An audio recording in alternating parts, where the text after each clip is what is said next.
Welcome students. मैं doctor महिमाती सालेंटोको, assistant professor, शासकीय काव्योपाध्याय हीरालाल महाविद्यालय अभनपुर। आज हम बाजार की असफलता एवं सरकार की भूमिका, market failure and role of the government के बारे में समझने का प्रयास करेंगे। सबसे पहले इसको समझने के पहले हम इसके अर्थ के बारे में जानेंगे। मिश्रित एवं पूंजीवादी अर्थव्यवस्था के बड़े भाग पर निजी क्षेत्र का पूर्ण अधिकार होता है। वे अपनी व्यापारिक नीतियों से ही बाजार में सफलताओं और असफलताओं के लिए उत्तरदायी होते हैं। उद्योगपति या उत्पादक लाभ भावना से प्रेरित होकर जब उत्पादन की मात्रा एवं कीमत को बाजार की मांग एवं पूर्ति की तुलना में कम या अधिक उत्पादन कर आर्थिक अनिश्चितताओं को जन्म देते हैं, तब इसे बाजार की असफलता कहते हैं। सरल शब्दों में यदि हम कहें तो बाजार के उच्चावचनों या बाजार में जो उतार चढ़ाव से अर्थव्यवस्था में अविश्वास उत्पन्न होता है, उसे बाजार की असफलता कहते हैं। इसके आगे हम बाजार की असफलताओं के कारणों को समझेंगे। बाजार की असफलता का पहला कारण सरकार की ऊंची कर नीति है। सरकार अपने आर्थिक दायित्वों को पूरा करने के लिए करों से प्राप्त होने वाली आय को बढ़ाने का प्रयास करती है। इसके लिए सरकार पुराने करों की दरों को बढ़ाती है और नए करों को भी लगाती है, जिसके कारण वस्तुओं और सेवाओं की कीमतों में तेजी से वृद्धि होती है। कीमतें बढ़ने से अर्थव्यवस्था में मांग गिर जाती है। इसके कारण बाजार में अस्थिरता उत्पन्न होती है। यही दशा देश के आर्थिक विकास पर बुरा प्रभाव डालती है और कई बाजारगत गतिविधियां जो होती हैं वो असफल होने लगती हैं। दूसरा कारण है आयातों पर ऊंची कर दर। आयात किसको बोलते हैं? दूसरे देशों से आने वाली वस्तु को।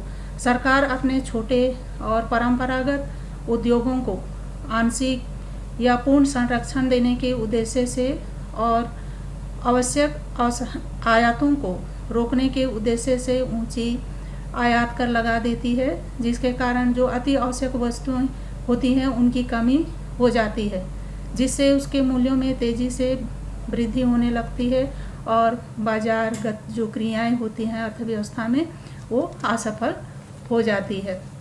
अगला कारण है निर्यातों की छूट। कभी कभी सरकार विदेशी मुद्रा कमाने के लालच में अपने देश की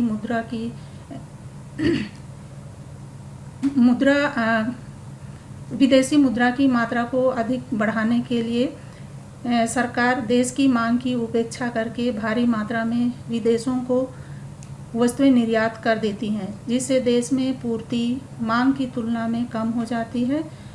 इससे कीमतें तेज़ी से बढ़ती है। बढ़ती कीमतों को सरकार यदि नियंत्रित नहीं कर पाती है तो इससे बाजारगत उच्चावचन होने से अर्थव्यवस्था में गंभीर आर्थिक समस्याएं उत्पन्न हो जाती है। तो ये भी बाजार की असफलता का एक कारण है। चौथा कारण है सार्वजनिक ऋण नीति।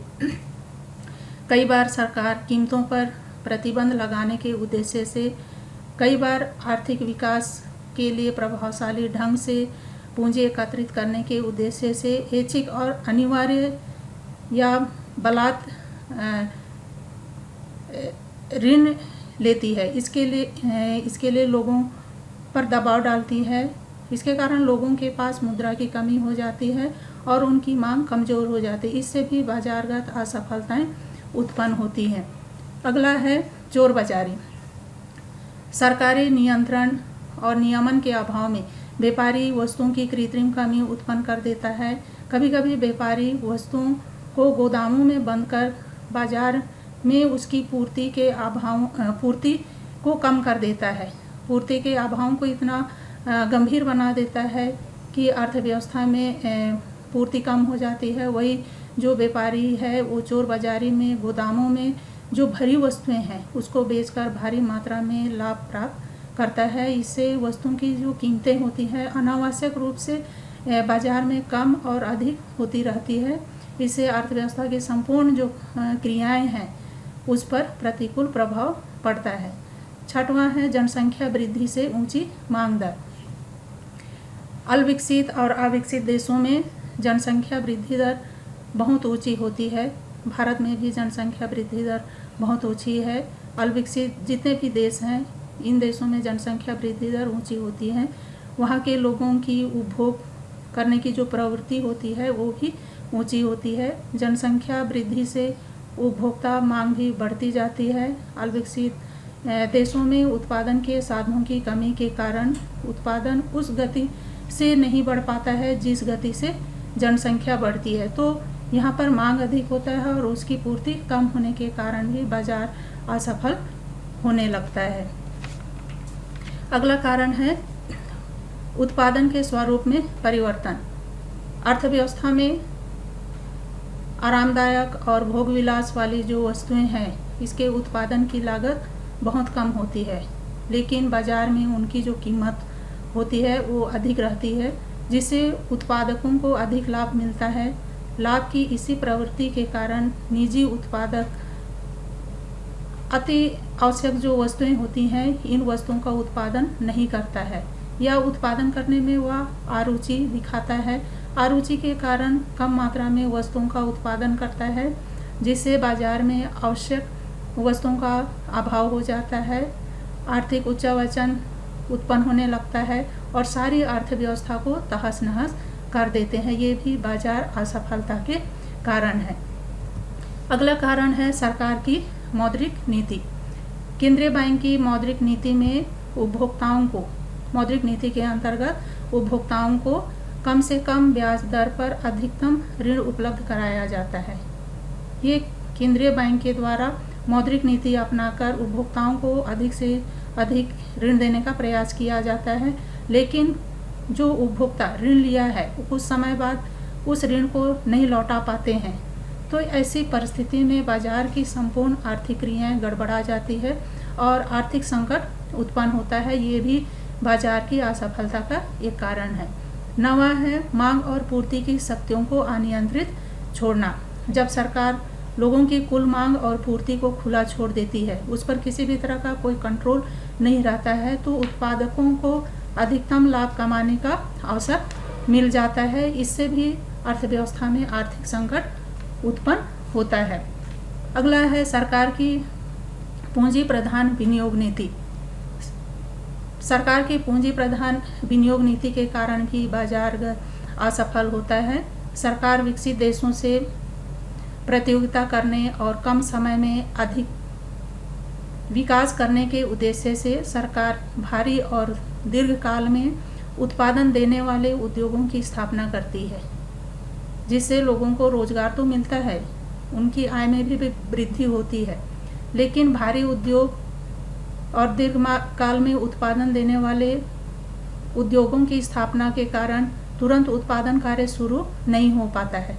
वहाँ पर काम करने के लिए लोगों को रोजगार तो दिया जाता है, लेकिन उत्पादन कार्य शुरू नहीं होता है, तो वहाँ पर उत्पादन कार्य शुरू नहीं होने के कारण अर्थव्यवस्था में वस्तुओं की जो कमी है वो कम ही रहती है, उसमें वृद्धि नहीं हो पाता है, जिससे वस्तुओं की कीमतों में तेजी से वृद्धि होती है और आर्थिक संकट उत्पन्न होता है। 11वां कारण है आधारभूत ढांचे का पिछड़ापन। आधारभूत ढांचे के अंतर्गत जैसे सड़कें, जलयान, रेल, वायुयान, शिक्षा, स्वास्थ्य, सिंचाई के साधन, विद्युत, ये सब आधारभूत ढांचे के अंतर्गत आते हैं। इन सब की कमी होने से देश में आर्थिक पिछड़ापन बना रहता है और इनकी कमी के कारण देश में औद्योगिक विकास का लाभ नहीं मिल पाता है। अगला है कृषि का पिछड़ापन।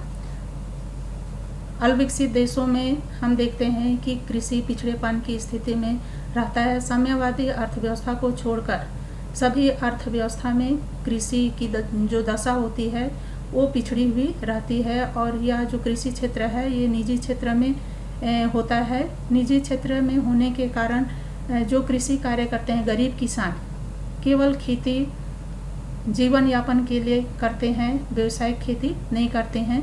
इस दशा को तोड़ना विकासशील देशों को बहुत कठिन होता है, इससे भी बाजार असफल होता है। ये सभी कारण आर्थिक विकास को रोक रही हैं। ये सब थे बाजार असफलता के कारण। आगे हम देखेंगे आर्थिक विफलताओं को रोकने में सरकार की भूमिका। वर्तमान समय में निजी क्षेत्र में अपने लाभ को अधिकतम करने के लिए बाजार की संपूर्ण गतिविधियों को अविवेकपूर्ण ढंग से प्रभावित कर रहा है। मांग प्रधान वस्तुओं का उत्पादन करके बाजार में ऊंची से ऊंची कीमत वसूल रहा है। बाजार की असफलताओं को सरकार इस प्रकार से दूर कर सकती है। ये बाजार की असफलताओं को दूर करने के उपाय हैं। तो इसमें पहला उपाय है, सार्वजनिक वितरण प्रणाली को सुव्यवस्थित करना। बढ़ती हुई कीमतों की दशा में अति आवश्यक वस्तुओं की वृद्धि को रोकने के लिए सरकार उचित मूल्य के दुकानों के माध्यम से आवश्यक वस्तुओं को बेचती है। इसके लिए सरकार गरीबी रेखा से नीचे जीवन यापन करने वाले लोगों को बहुत कम मूल्य में अति आवश्यक वस्तुओं को बेचती है।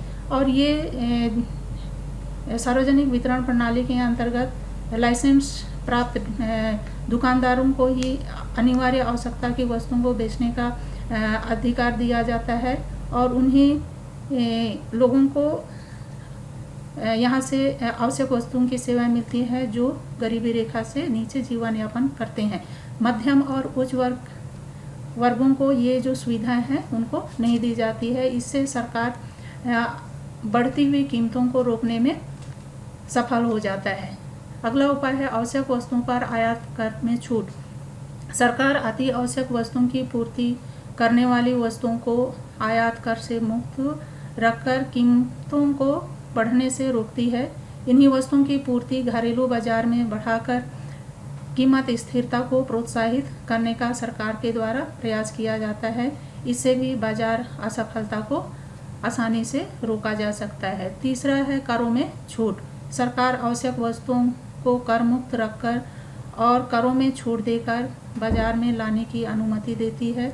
कर मुक्त होने के कारण वस्तुओं की कीमत कम होती है और कर मुक्त वस्तुएं मूल्य वृद्धि को रोकती है।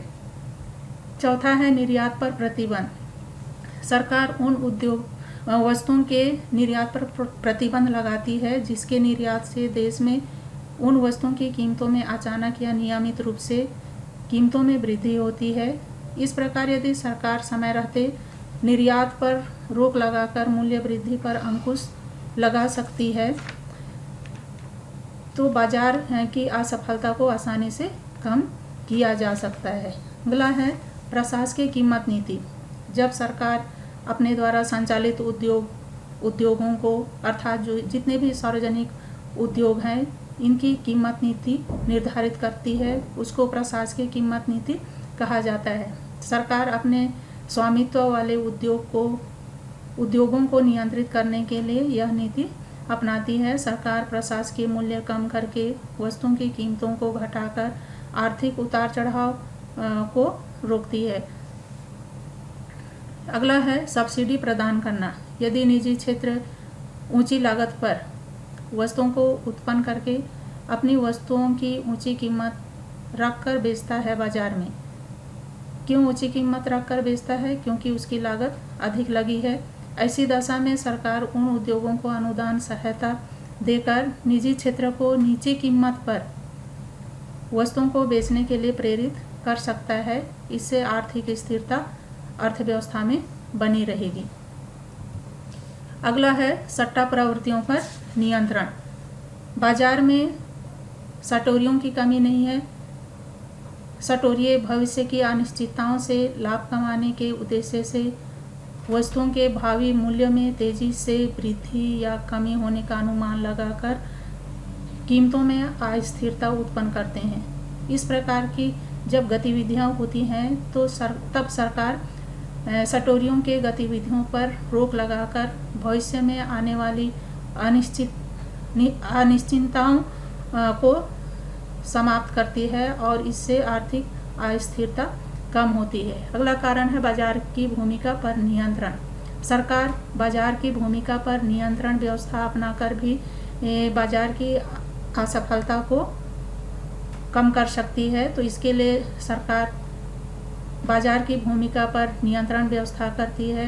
क्या उत्पादन किया जाए, सरकार निर्धारित करती है कि किस वस्तु का उत्पादन किया जाए, किन देश में किन किन वस्तुओं का उत्पादन किया जाएगा, कितनी मात्रा में उत्पादन किया जाएगा, उसकी क्वालिटी क्या होगी, उसकी क्वांटिटी क्या होगी, दोनों को सरकार नियंत्रित करती है। अगला, उत्पादन किस प्रकार किया जाए। उत्पादन के लिए कौन सा तकनीक का चुनाव किया जाएगा, श्रम प्रधान तकनीक का चुनाव किया जाएगा कि पूंजी प्रधान तकनीक का, इसका निर्धारण सरकार करती है।